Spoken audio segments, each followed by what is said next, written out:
Once you've learned increases, then of course you want to start learning decreases too in peyote. Flat peyote work is most often done in a straight, long edge, but when you decrease things, you can create especially some custom clasp areas. That is where I frequently will see the decreasing in a peyote piece. So let's talk about how you're going to do that on the outside edge, and let's take a look at the beads. When you get to the outside edge here, what happens is you're going to drop one bead off the edge. And where you normally might pick up a bead and pass through this next bead, you need to be going in that direction through that bead without putting a bead in this new little divot right there. So what you end up doing is having to turn around in the beads behind it. So here's where I would have picked up the last bead of this row and come through here.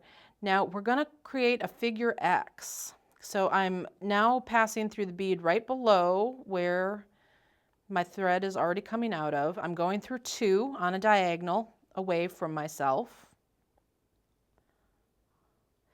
I'm going to come back through 2 on a diagonal towards myself. And they're going to be the very next 2 that are right here. So now you're actually going to go on a diagonal away from that bead that we were coming out of. There we go. So there's my X on this diagonal, because what I need to do is be able to come back through this bead and this bead away from myself. So there's our X that we've created. And now I am in a position that now I can pass through these 2 beads on a diagonal to continue.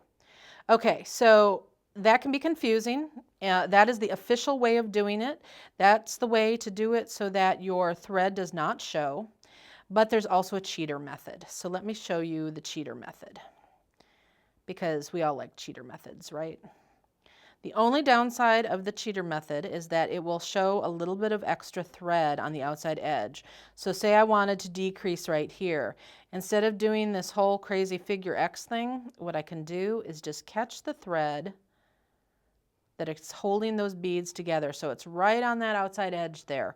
And I'm just passing my needle through underneath that thread, creating a little loop, and now I can immediately turn around and pass back through those beads that I need to get through for my decrease. And now you can see where I've only got 2 beads to add left on this row,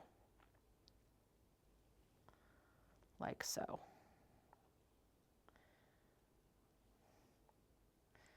So now we've created this little shaping.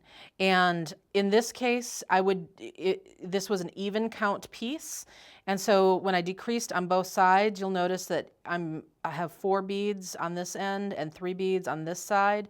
So it's not even. To create it to come to a point, what you would need to do so that it was centered is to have an odd count piece to start out with. And then you could do your decreases on either side and it would come to a point. But since I'm going to show you how to do the point, even though I'm going to be off center here. To do the cheater turnaround right here when you're already inside, not on the outside edge, you're still going to do the same thing. You're just going to kind of poke your needle up through these beads. There's going to be a thread that's already attaching them together to do that loop around. And now I can pass through these to, on the diagonal, add my 1 for that center bead. And now I've done this arrow decrease. But like I said, because this was an even count piece that I started out with, it's ended up off center. If you're using an odd count piece and you do that, it will be a centered arrow type of decrease.